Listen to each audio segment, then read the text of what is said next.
puzzles, participants lock up their existing ETH to validate transactions. Okay, so it's a more energy-efficient way to secure the network. Exactly. And this has had a huge impact on, how people perceive Ethereum, both from an environmental perspective and from a technological perspective. So how about legitimacy? How is Ethereum viewed in that regard? Well, the sources are very clear. Ethereum is highly legitimate. It's like the backbone of the whole DeFi and NFT space. Right, yeah. It's the second largest cryptocurrency by market cap. And it's really considered to be foundational for a lot of what's happening in, Web3, that kind of next iteration of the internet. Okay, so it's got a lot of credibility. What's the general sentiment then? Are people bullish on Ethereum? Generally, yeah.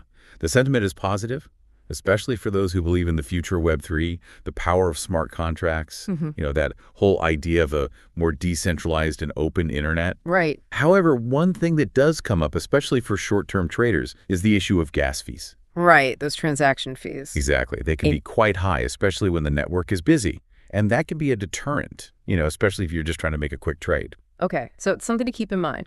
All right, so what are the pros of Ethereum, the things that are working in its favor? So the sources highlight a few key strengths. First, it's got that robust ecosystem, right? Yeah, huge community of developers, lots of projects building on it. Exactly. DeFi, NFTs, Yeah. DAOs, which are like decentralized autonomous organizations, basically, communities with shared governance, all powered by tokens. Right. And then, of course, the move to proof of stake is a big plus. It makes it much more environmentally friendly. Yeah, that's a big selling point for a lot of people. And the Ethereum developers, they're not just sitting on their laurels. Yeah. They're constantly working on upgrades, trying to make the network better. Right, always iterating. Exactly. Things like sharding, which basically aims to, split the network into smaller, more manageable pieces, which should help with scalability and efficiency. Okay, so it's evolving. Definitely. But what about the drawbacks? What are the cons? Yeah, so the sources point out a few challenges as well.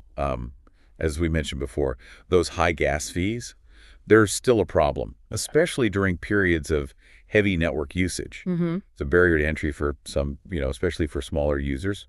And Ethereum is facing some stiff competition, from those so-called Ethereum killers, platforms like Solana and Avalanche. Right, which promise faster speeds and lower costs. Exactly. And those continuous upgrades, while they're generally a good thing, they also introduce complexity and, there's always a risk that something could go wrong. Okay, so there's a bit of a trade-off there. So given all of that, what's the long-term view for Ethereum?